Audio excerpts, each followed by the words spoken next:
viva, Maria Inácia Resola.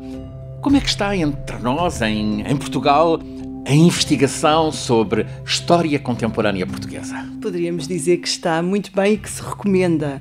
Nós temos uma quantidade de investigadores, de académicos, que produzem, que escrevem abundantemente história de muita qualidade. Cresceu nos últimos anos? Cresceu bastante. Penso que a partir dos anos 80 que há uma renovação e ampliação do campo da história contemporânea, mas além desses que poderíamos dizer ser os historiadores profissionais, temos um conjunto de centros de investigação muito dinâmicos, de instituições e organizações. Pensemos no papel da Associação de Professores de História. Um trabalho magnífico está a ser desenvolvido e que contribui para a qualidade e para o crescimento deste domínio. E depois os editores também impulsionam a investigação e, sobretudo, a história contemporânea, que é muito apetecida e apetecível. Os jornalistas, um papel fundamental nesta história e na divulgação histórica. Portanto, muitos são protagonistas da história mesmo, pois. Há muito que não sabemos ainda? Aí haverá, e esse é um aspecto bom da história, mas mais do que saber coisas novas, é preciso termos em conta que a história é interpretação.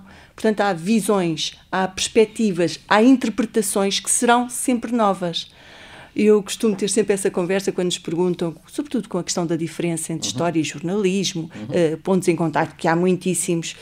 E há dois aspectos que me parecem fundamentais para entendermos o que é que esta interpretação em história significa. E essas duas coisas relacionam-se com uma única palavra, que é a questão do contexto. Essa interpretação tem que ser contextualizada, e isso faz uma grande diferença da história e sobre o que é a história. E, por outro lado, essa história terá sempre que ter em conta o contexto do historiador. A história é também o historiador que a escreve, o historiador que a faz. E, portanto, apesar de parecer contraditório, essa será uma das coisas que há para fazer. Novas histórias, porque há novas perspectivas, novas visões sobre os períodos. É a natureza do contexto que marca a diferença. O jornalista também tem que enquadrar, tem que dar contexto. O contexto do jornalista é diferente do contexto do historiador. É muitas vezes por causa da interpretação, da necessidade de interpretação. Cruzamento de fontes há nos dois domínios, não é? Que é uma coisa que normalmente fazemos, a pluralidade de fontes, o confronto de fontes, o questionar dessas mesmas fontes, mas é sobretudo o grau de interpretação que é necessário num trabalho historiográfico. Tantos temas que a Maria Inácia tem investigado. Há um que esteja neste momento a despertar a sua curiosidade, um tema específico? Há uma questão de fundo que me ocupa, pelo menos, pensando bem, desde pelo menos 2016, que é esta ligação precisamente entre a história, a memória e o jornalismo. Como o jornalismo acabou por ocupar o espaço que a escola e que o ensino da história tinha até há relativamente pouco tempo, como a comunicação social é agora um veículo fundamental para o debate histórico, para a feitura da história pública, para o debate na prática da democracia, do papel da história na construção da democracia. E, portanto, tenho feito várias abordagens. Por exemplo, comecei por investigar e apresentei esses resultados em vários congressos, a questão das comemorações do 25 de Abril e o papel da comunicação social nesses contextos comemorativos, e há um papel central e ver a diferença entre os órgãos de comunicação, se são chamados ou não historiadores a colaborar com os jornalistas, o tipo de investimento dos diferentes meios nesses momentos comemorativos que são tão importantes para a história pública. E agora, recentemente, acabei de apresentar, há 15 dias, um estudo em que analisei alguns debates historiográficos feitos através dos média. 3 casos concretos que eu analisei: o concurso Grande Português, como ele foi tratado pela comunicação social, Salazar. A vitória de Salazar, o célebre debate entre Rui Ramos e Manuel Loff, impulsionado pelo público e que mobilizou toda a comunidade académica e que rapidamente criando 2 grandes grupos que se opuseram violentamente, e a terceira questão, e eterna questão, do dito Museu de Salazar, Centro Interpretativo de Santa Combadão, como lhe queiramos chamar.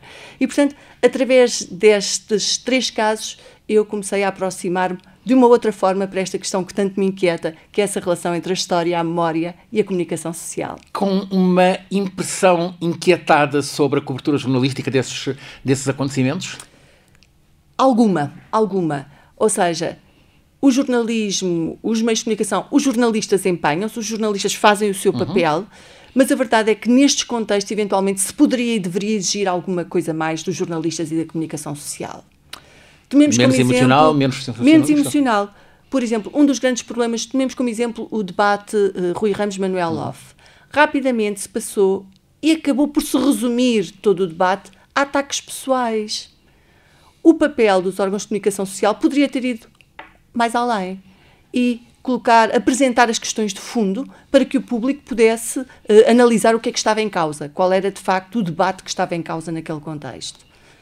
É um problema geral no jornalismo e, de resto, na sociedade política, o ataque pessoal por cima das ideias. Maria Inácia Rosola é doutorada em História Institucional e Política Contemporânea pela Universidade Nova de Lisboa.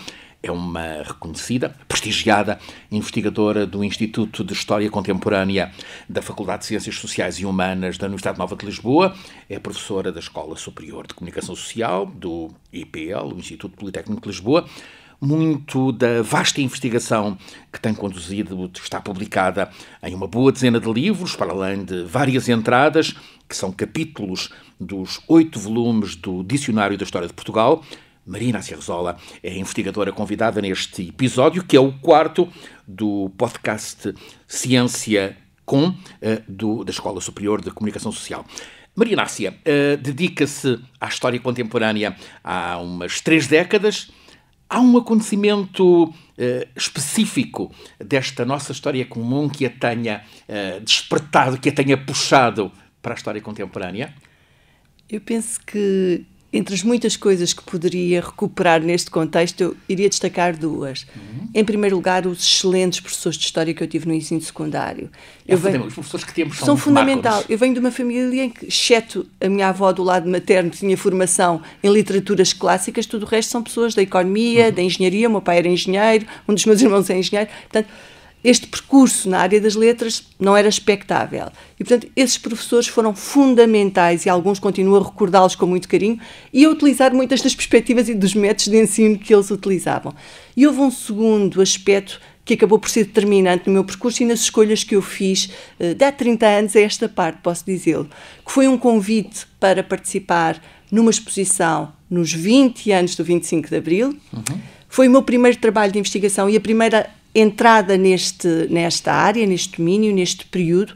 Na faculdade não tínhamos tido tempo de chegar a esta história tão recente, tínhamos ficado nos anos 60. A exposição foi essa, em 94? Foi uma exposição realizada no recém-fundado Museu da República e da Resistência, coordenada pelo professor António Reis, com uma equipe bastante ampla. Um grupo dedicou-se à questão da guerra colonial e da descolonização, outra movimentos sociais e culturais, e a mim coube-me, e abracei sozinha essa pasta, os aspectos institucionais e políticos.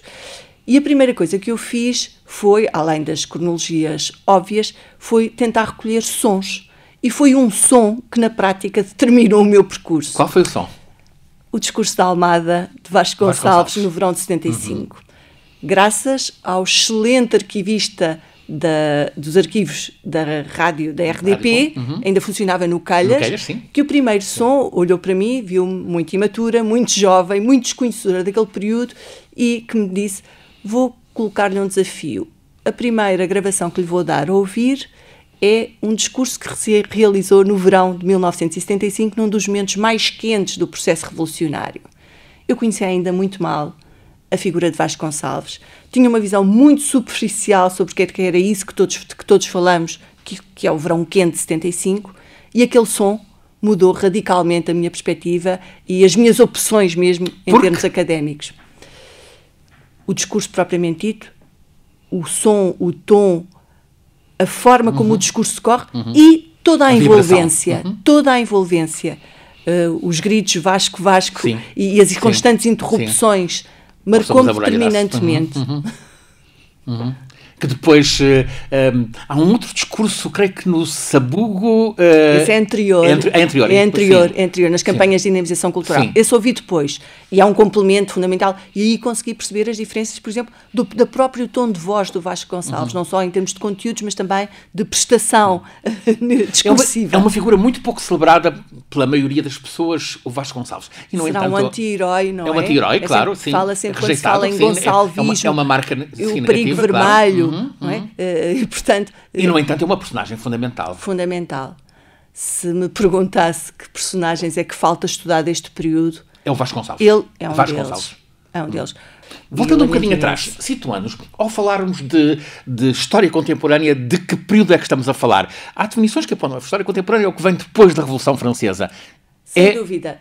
Sim. Academicamente, a história contemporânea começa com a Revolução Francesa. Note-se que atualmente há um debate, muito bem, podemos considerar a Revolução Francesa como um marco inicial, mas onde é que acaba a história contemporânea? E, portanto, questiona-se o próprio conceito e a visão, que é na prática uma visão europeísta, que está subjacente a essa divisão da história. Não é? No que diz respeito a Portugal, será sobretudo a história da monarquia constitucional e depois do século XX. É evidente, nós sabemos que o século XX, em termos de história pública, acaba por ter muito mais visibilidade do que a história do século XIX, mas a história do século XIX também tem sofrido nos últimos anos uma tremenda renovação e tem produções e académicos muito prestigiados e muito conceituados. Para a Maria Inácia Rosola, imagino, a Revolução do 25 de Abril é um momento mais sedutor de toda a história contemporânea. É um momento muito sedutor. É um momento muito sedutor, um momento que encerra muitos desafios, mas desafios também que podemos tirar proveitos deles. Por exemplo, uma das questões para esta história tão recente é a questão das fontes.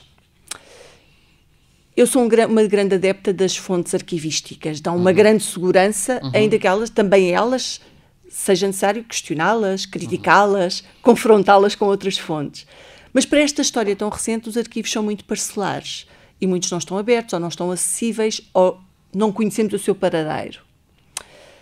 Nesta história contemporânea, nós contamos com outras fontes fundamentais. A comunicação social, a começar pela imprensa, ainda estamos no reino da imprensa escrita, e a imprensa, os jornalistas foram atores políticos em todo este processo, portanto, também exigindo uma enorme crítica de parte do historiador, a imprensa é fundamental para estudar este período e é uma fonte muito aliciante. E a terceira grande vertente, que são as fontes orais. O historiador cria fontes. São fontes difíceis, mas é uma vantagem que nós temos de tirar, é poder fazer essas fontes e ter o benefício de ter em primeira mão o discurso de quem presenciou os acontecimentos. Tem encontrado com muitas vezes contradições nos testemunhos obviamente. Orais. E por isso, como dizia... Não intencionais, provavelmente, essas contradições. De todo. E, portanto, essas fontes orais podem ser analisadas de várias formas.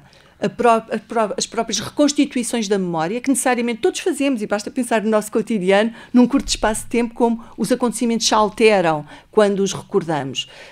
E, portanto, são fontes que é necessário recolher, e penso que é um trabalho cívico que tem que ser feito urgentemente.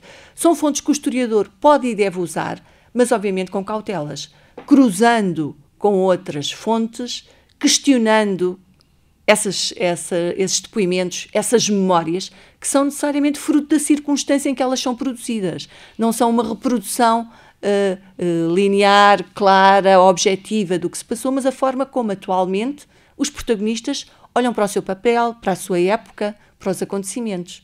E essas perspectivas são necessariamente diferentes. É possível recorrer, por exemplo, para a análise do 25 de Abril, a personagens que foram protagonistas antes do 25 de Abril. Estou a pensar num homem que foi ministro do ultramar em 62, Adriano Moreira, que depois foi líder partidário, que depois que jogou o jogo democrático. É uma testemunha relevante? Obviamente. É óbvio que sim. É muito curioso que não tem sido muito frequente nos nossos trabalhos a utilização dessas fontes, digamos, dos perdedores, dos que estão associados ao período ditatorial, mas penso que essa tendência terá necessariamente que se inverter rapidamente. A história é feita de todos. Claro.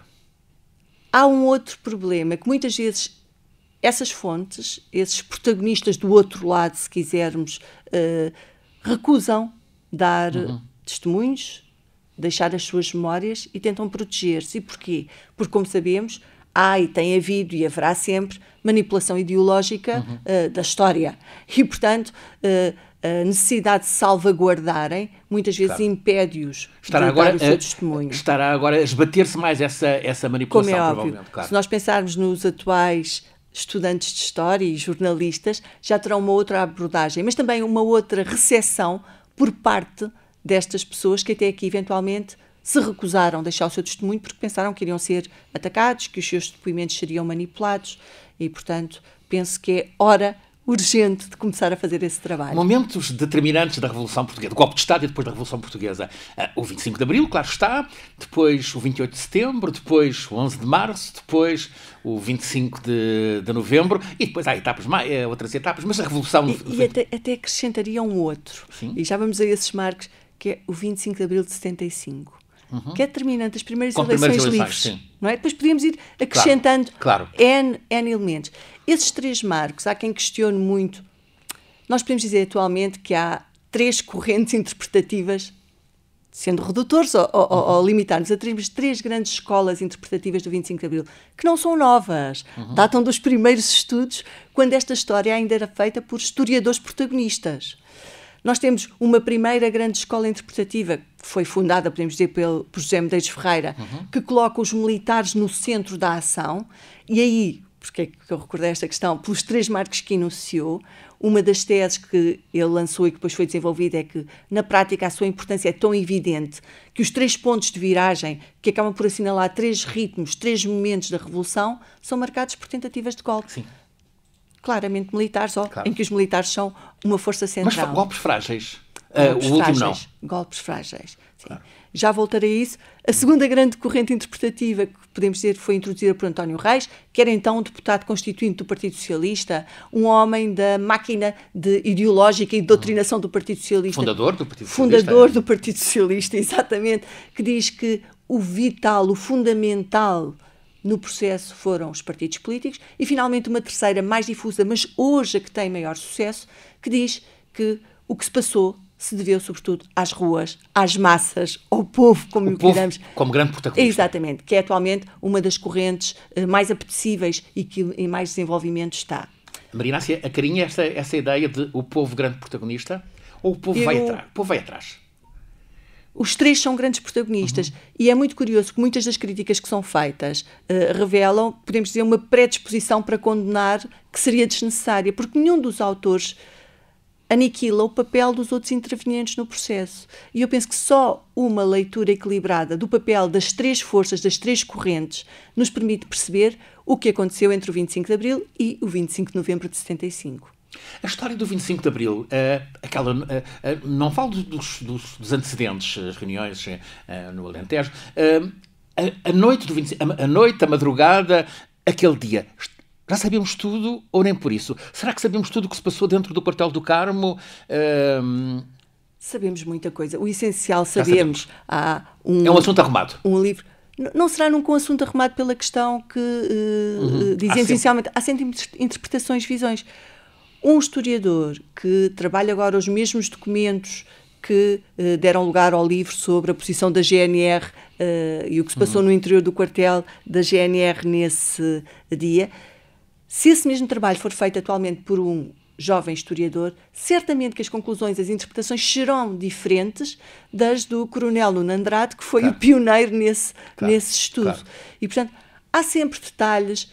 Não mudam a história, mas podem dar um outro colorido, trazer outras versões, outras visões. O papel do então general Spínola está clarificado? Está clarificado, pode haver interpretações diferentes, mesmo sobre os factos. A forma como nós apresentamos os factos não é inócua. O modo como nasceu a Junta de Salvação Nacional, ali. Como é que Spínola chegou à presidência da República? Porque é que foi ele quem apareceu na noite do dia 25 de Abril a apresentar à junta ao país quando os capitães tinham terminado, que seria Costa Gomes. Claro. Há muitas leituras interpretativas. O que é que aconteceu que fez inverter essa posição? Portanto, temos N livros, N estudos, N artigos sobre essa questão e todos podem apresentar, e muitos apresentam, perspectivas diferentes. Ao longo deste tempo tenho dado comigo a perguntar-me quantas pessoas participaram conscientemente no 25 de Abril, sabendo que estavam a derrubar um regime, a desencadear um golpe de Estado e a abrir portas a uma revolução. Quantos terão sido?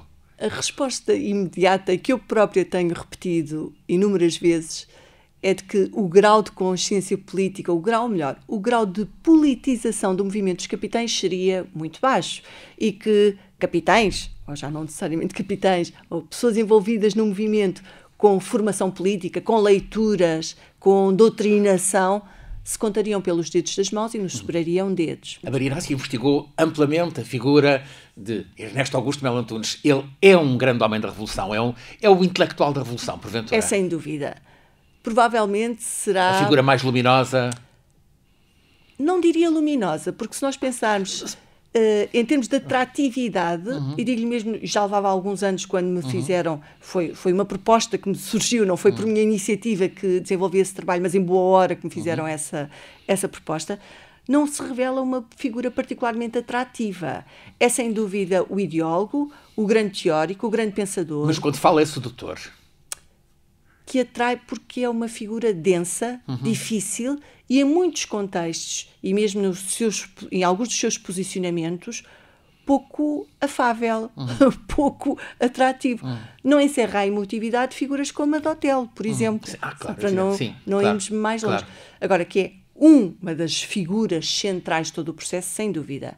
E é sem dúvida o ideólogo, o teórico, o pensador, a que o movimento recorre em todos os contextos em que é necessário fazer um programa. E um estabilizador, num momento crítico, ao fim da tarde de 25 de novembro, quando não se sabia o que ia acontecer no país, aviões militares sobrevoavam Lisboa, e ao fim da tarde o Ernesto Melo Antunes foi entrevistado, creio que num salão do Palácio de Belém, e fez uma declaração que naquele momento terá sido determinante. O PCP é uma parte fundamental para a Revolução. Estou a citar de cor, mas... É esse o teor. Claro. Ele diz mais coisas nessa intervenção, não me vou alongar, seria muito maçador, mas na prática ele também deixa patente a mensagem de que os militares são necessários na política. E esse aspecto do discurso não se costuma reproduzir. Sim. É muito curioso que ele não é o primeiro nem o único a dizer isso, mas foi o que ficou e o que foi ouvido e que foi aceite naquele contexto e que ainda hoje continua a ser reproduzido. Nós temos uma intervenção de Franco Xarais semelhante a essa e do Vasco Lourenço semelhante a essa, anteriores à própria intervenção do Melo Antunes. A verdade é que essa... Melo Antunes tinha um estatuto, o documento de Melo Antunes. Exatamente. Um prestígio dentro e fora das Forças Armadas. No momento em que se começava a sentir uma verdadeira caça às bruxas, não é? Só vamos parar quando os comunistas estiverem todos no mar. Havia essa apreciação. Sim, e havia isto dito em vários contextos. Esta intervenção de Melo Antunes é fundamental para que a democracia fosse de facto instituída. A Revolução não para. Exatamente. Claro. Voltando atrás, 28 de setembro, ainda em 74, é uma coisa... o que foi o 28 de setembro? Esses três grandes momentos decisivos são os três grandes momentos sobre os quais é mais difícil tirar conclusões ou fazer interpretações. Nós conhecemos o grosso dos acontecimentos, temos dúvidas, por exemplo, sobre qual foi o papel do Otelo em concreto no 25 de novembro, porque ele deu depoimentos contraditórios, fui eu que dei a ordem, não fui eu que dei a ordem, mas o grosso dos factos nós sabemos. Agora, como interpretá-los é que temos muitas dificuldades. E o 28 de setembro será provavelmente aquele momento mais menosprezado, digamos, e que também menos atratividade tem levantado, mas será provavelmente o mais decisivo. Porque sem o 28 de setembro, por exemplo, nós não conseguimos explicar o 11 de março. Porque o 28 de setembro integra-se em todo o processo da estratégia de Spínola, quando estava já desesperado, e percebeu que a correlação de forças, que o seu braço de ferro com o MFA pendia em favor do MFA. E, portanto, ele estava a perder terreno, faz apelos pensando que ia conseguir conquistar as direitas e as forças conservadoras democráticas, mas não. Os seus ecos foram ouvidos em setores que estavam na clandestinidade. Claro. Exatamente. Pronto. E, portanto, no 28 de setembro, ele não tem outra alternativa senão demitir-se. A alternativa seria ser um presidente fantoche nas mãos do MFA, que a partir daí começa a sua institucionalização. Claro. Ela só acontece formalmente no 11 de março, mas o Conselho Superior da Revolução, ou Conselho dos 20, é fundado em outubro de 74, e nós esquecemos desse antecedente fundamental. Portanto, o MFA, que não criou poder, procura agora um lugar na estrutura de Estado. E, por outro lado, nós percebemos que Spínola se retira de Belém, mas continua a conspirar até ao 11 de março. Claro. Exatamente. E, portanto, o 28 de setembro é muito mais importante do que a importância que normalmente nós lhe atribuímos. E o 11 de março? O 11 de março... É o ajuste de contas? É o ajuste de contas. É provavelmente daqueles momentos que interpretações mais radicais faz surgir. Foram os setores de extrema-direita que lançaram o 11 de março, que lançaram o célebre boato da matança da Páscoa para obrigar Spínola a sair? Ou foram os setores da esquerda militar dita progressista que se mobilizaram também passando uma casca de banana a António de Spínola para se libertarem, para o mandarem para o exílio, para se libertarem desse problema, dessa sombra que continuava desde Massamá a pairar sobre a política portuguesa? E, portanto, o 11 de março é outra das grandes incógnitas. Quando eu tento explicar, sobretudo aos mais jovens, que não têm paciência para tantos detalhes, sobre cada um desses 3 momentos, o que eu digo é preciso o que nós temos a certeza é quais foram as consequências de cada um desses momentos. Principais consequências do 28 de setembro, num contexto em que a descolonização já estava determinada e era irreversível. Assegurar ao MFA um lugar no aparelho de Estado e discutir o programa de política económica e social. Foram duas das grandes questões debatidas nesse contexto. Com o 11 de março, institucionalizar o MFA, através da criação do Conselho da Revolução, e redefinir o programa do MFA, que já se sentia insuficiente para o contexto revolucionário. É um momento de radicalização da Revolução. As nacionalizações e a formalização da reforma agrária, que já existia no terreno, dão um mote para uma revolução, para um sentido que se pretendia dar à revolução. Vasco Gonçalves é determinante aí. É determinante, sem dúvida. E os ditos, apesar de termos muita dificuldade em perceber o que é exatamente isto, os ditos gonçalvistas, não é? É muito cómodo o rótulo, usamos-lo por comodidade, mas de facto nota-se isso. Mas nesse momento, estamos no 4º governo provisório, setores que nós mais tarde vamos apelidar, entre aspas, de moderados, porque é o grupo mais heterogéneo durante o processo revolucionário, estão no governo. Melo Antunes é o ministro dos Negócios Estrangeiros. Claro. Estão em setores-chave do poder e, portanto, ainda se tenta conciliar e começam as grandes discussões sobre o que é que deve ser o segundo programa do MFA, como é que temos que redefinir as estratégias e os objetivos da situação política. A Revolução Portuguesa tem momentos extraordinários, desde o momento em que o Adelino Gomes, grande repórter, identifica o companheiro de escola, o Maia, o capitão Salgueiro Maia, no Largo do Carmo, até ao mesmo Adelino Gomes, a ser um mediador entre tropas no 11 de março, em volta do Ralis, num matagal, o Ralis, Regimento de Artilharia Ligeira de Lisboa, enfim, ali junto ao aeroporto de Lisboa, na saída para Sacavém, em que tropas paraquedistas, creio, sitiavam a unidade mais revolucionária, o Ralis, capitão Iris de Almeida, e é um jornalista quem é mediador entre as partes e os põe a conversar o que é que estão aqui a fazer. Com o comandante Costa Correia ao lado, exatamente, também, uma figura que pouco conhecida, muito importante, mas pouco conhecida, sempre com um papel muito discreto. Os jornalistas são fundamentais em todo este processo. E o Adelino é uma das figuras que se tem que estudar e que tem que deixar o seu depoimento urgentemente, faço aqui o apelo público, já que é um amigo dele, porque esteve nos momentos centrais, como recordou, esse momento, esse reencontro dele com Salgueiro Maia no Terreiro do Paço, a forma como ele descreve e a reportagem que deixou, e podemos ouvi-la ainda hoje, desses momentos são momentos únicos e dá uma outra perspectiva do que é que foi a rua na Revolução e o que é que foi o jornalismo na Revolução. E essa peça do 11 de março, televisiva, que os arquivos da RTP disponibilizaram e todos devem ver, deve ser uma peça de estudo nos cursos de jornalismo, sobre o que era fazer jornalismo naquele contexto. Claro. Em poucas revoluções, em poucos golpes de Estado, terá sido possível haver um momento assim. O 25 de novembro tem muitas zonas obscuras ainda? Tem muitas zonas obscuras e tem, sobretudo, uma tensão que eu acho que ainda não desapareceu, nem vai desaparecer tão cedo. Todos esses momentos são momentos em que há vencedores e perdedores, como é sempre a história. Há quem veja o 25 de novembro como um contra 25 de Abril, há quem não quer, enfim, quem quer a normalização. Outros como o verdadeiro 25 de Abril, o recuperado 25 de Abril. E, sobretudo, o que se nota é que nós sabemos, esta é uma história recente, mas é uma história que já não tem implicações na nossa política atual. E aquilo a que nós assistimos constantemente, e os grandes debates decorrem nesse contexto, é a tentativa de reativar politicamente esses momentos. Há setores de ambos os extremos do espectro político que parecem querer atualmente recuperar, recriar esses debates políticos.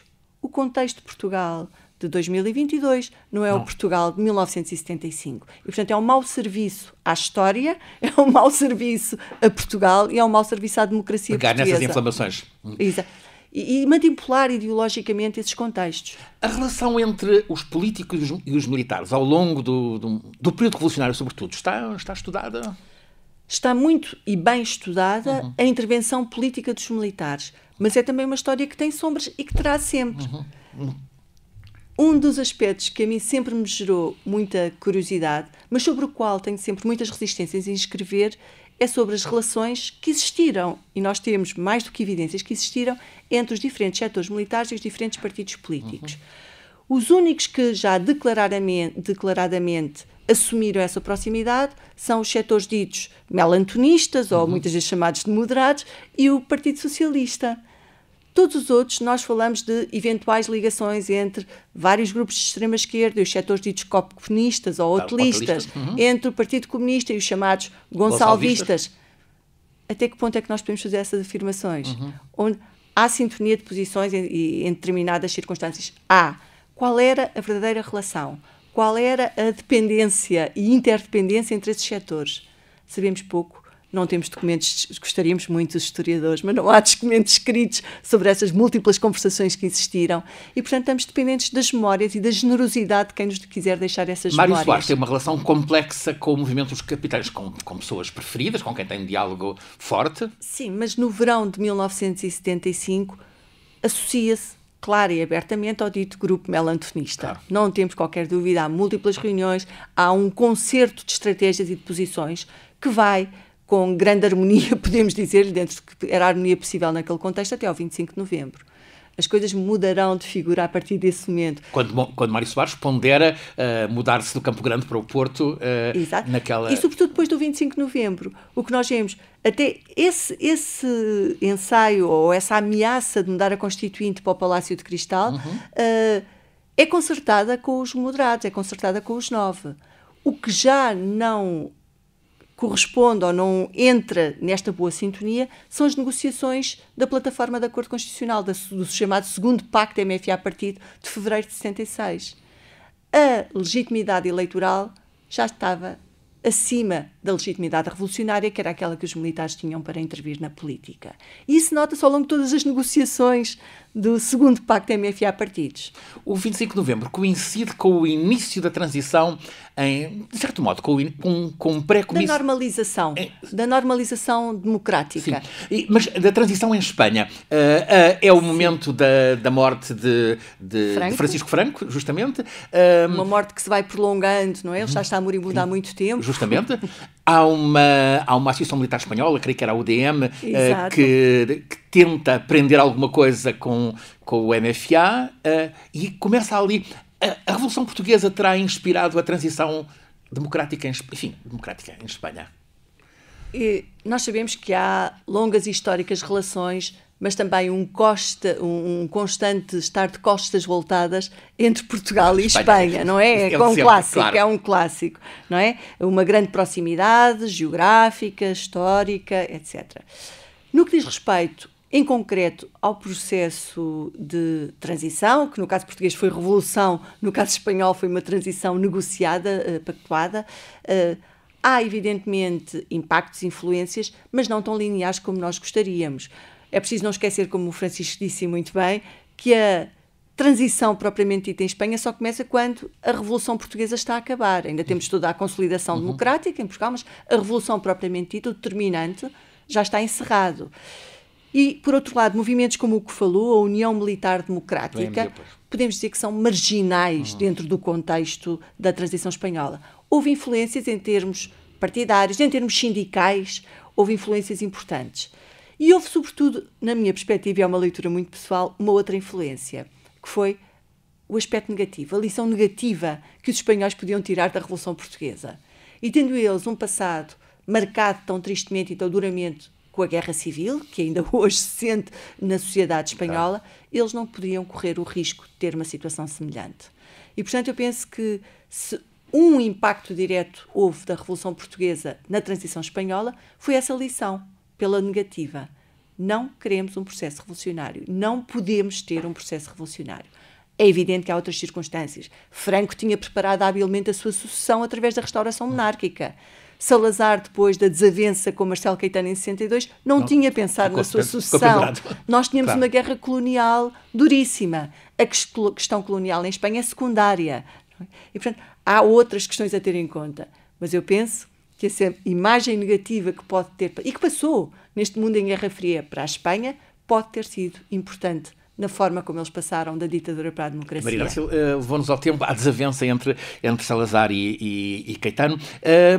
Esse período, ou seja, o período anterior, está estudado, está devidamente estudado, ou há zonas de sombra por aí? Está amplamente estudado, sobretudo a partir dos anos 80, 90, em que começaram a abrir os arquivos, que foram fundamentais. O arquivo da PIDE foi central para tudo isto, mas também os arquivos do regime. Sim? O arquivo da Mocidade, da Legião, o arquivo Salazar, o arquivo Marcelo Caetano, que abriu mais recentemente. Tudo isso permitiu uma renovação e um crescimento, um boom, nós podemos dizer, da história contemporânea e da história do salazarismo. Menos estudado, penso eu, ter sido o período do marcelismo. Eu acho que ainda temos um pouco... Eu várias vezes pergunto-me o porquê desta situação. É um período breve, 5 anos? É um período breve. Eu acho que porque há aspectos que podem surgir como sendo aspectos positivos que se vão dizer do marcelismo, que pode ser uma questão considerada politicamente pouco correta, não é? Da forma como a historiografia tem sido feita. Esta não é uma leitura única, mas é uma das reflexões que me tem surgido. Porque há muitas coisas sobre o marcelismo. Falava há poucas semanas com um dos protagonistas e dos fundadores da SEDES. A SEDES é um organismo muito pouco estudado. Conhecemos as oposições e mesmo aí, a CDE, a CEUDE, não temos estudos sobre essas realidades, dentro e de fora do regime, nas oposições, como foi o caso que acabei de referir. Com a intervenção muito corajosa nas eleições de figuras 69, como Veiga Simão, que ainda por cima passa do marcelismo depois para a democracia. Portanto, eu acho que sobre o marcelismo há ainda muitas sombras. E é também a altura, sobretudo os mais jovens e com mais distância, de começarem a ouvir os protagonistas desses momentos e a fazer novas leituras interpretativas sobre, afinal, o que foi o marcelismo. Precisamente os mais jovens. A Maria Inácia tem trabalhado com sucessivas gerações de mais jovens. Eles estão sensibilizados, estão informados para este tempo da história de Portugal? Estão. Eu acho que de todos os tempos é o que lhes é mais próximo. E, portanto, é normal, muitas vezes nos queixamos porque os alunos podem não ser tão interventivos, tão entusiasmados como nós gostaríamos, mas a verdade é que eles se entusiasmam. Temos excelentes professores de História no ensino secundário e vêm todos com uma formação bastante consistente, dadas as dificuldades de dar programas tão extensos que existem no ensino secundário, e sobretudo deixam-se cativar. Sempre que nós lhes propomos trabalhos, o ano passado vários grupos de alunos do primeiro ano de jornalismo foram entrevistar avós, tios, familiares, cuja história não conhecia, e ficaram muito mais curiosos para saber, afinal, o que tinha sido isto da guerra colonial, o que tinha sido a ditadura, o que tinha sido a revolução. E, portanto, penso que é um alento para a renovação da historiografia. O valor da liberdade está devidamente apreendido pelas novas gerações? Aí eu teria uma visão mais negativa. Eu penso que é um dado adquirido, tal como o valor da democracia. São estão associados, dois valores fundamentais, duas heranças, dois contributos que devemos, seja qual for a nossa posição política ou ideológica, ao 25 de Abril, e que para os mais jovens não fazem grande significado. Maria Inácia tem encontrado pessoas de mal com o 25 de Abril? Tenho encontrado muitas pessoas de mal com o 25 de Abril e nos dois espectros do quadro político ou ideológico. Os que acham que o 25 de Abril nunca devia ter existido porque o bom era o período anterior ao 25 de Abril, e outros que o 25 de Abril foi um fracasso e que aquilo que tinham sonhado e que se tinham proposto construir em Portugal foi abortado, foi desvirtuado. E, portanto, encontramos muitas pessoas de mal com o 25 de Abril nos dois campos extremos. Ali numa entrevista para uma reportagem do El País, Maria Inácia a contar que há em Portugal umas 1500 ruas e praças que evocam o 25 de Abril. Ora, provavelmente nenhum outro acontecimento na história portuguesa tem esse entusiasmo, esse envolvimento. Provavelmente não. Eu conheço esses dados por trabalhos recentes que foram feitos, mas será curioso também vermos expressão do período liberal, que, por exemplo, para os nossos alunos é já pré-história, não é? E basta pensarmos na cidade de Lisboa, mas não só, ou da Primeira República claro. Também, não é? Todas as avenidas novas, não é? E, portanto, quer a monarquia constitucional, o liberalismo, quer a Primeira República estão também muito interessantes. Mas está aí, Francisco, uma excelente pista para um trabalho que é necessário fazer. Essa análise, esse levantamento pode ser muito interessante e dar resultados muito interessantes sobre o que são as políticas da memória e o que é a história na praça pública no Portugal de 2022. Cito precisamente, a memória é um estaleiro em constante elaboração. Parece-lhe que o futuro vai reforçar o orgulho dos portugueses na Revolução do 25 de Abril? Eu penso que sim. Essa expressão do Enzo Traverso, um dos primeiros a refletir academicamente sobre estas questões, é e deve ser sempre pensada, reproduzida e interiorizada quando trabalhamos estas questões. Mas a história e a memória do 25 de Abril eu acho que vai continuar a fascinar e a ser atual, apesar de não poder ser reativada politicamente. Vai estar em breve no cinema, num filme com Capitão Maia como personagem principal. Maria Inácia Rosola, uma investigadora que nos traz conhecimento sobre como chegamos até este nosso presente na vida de Portugal.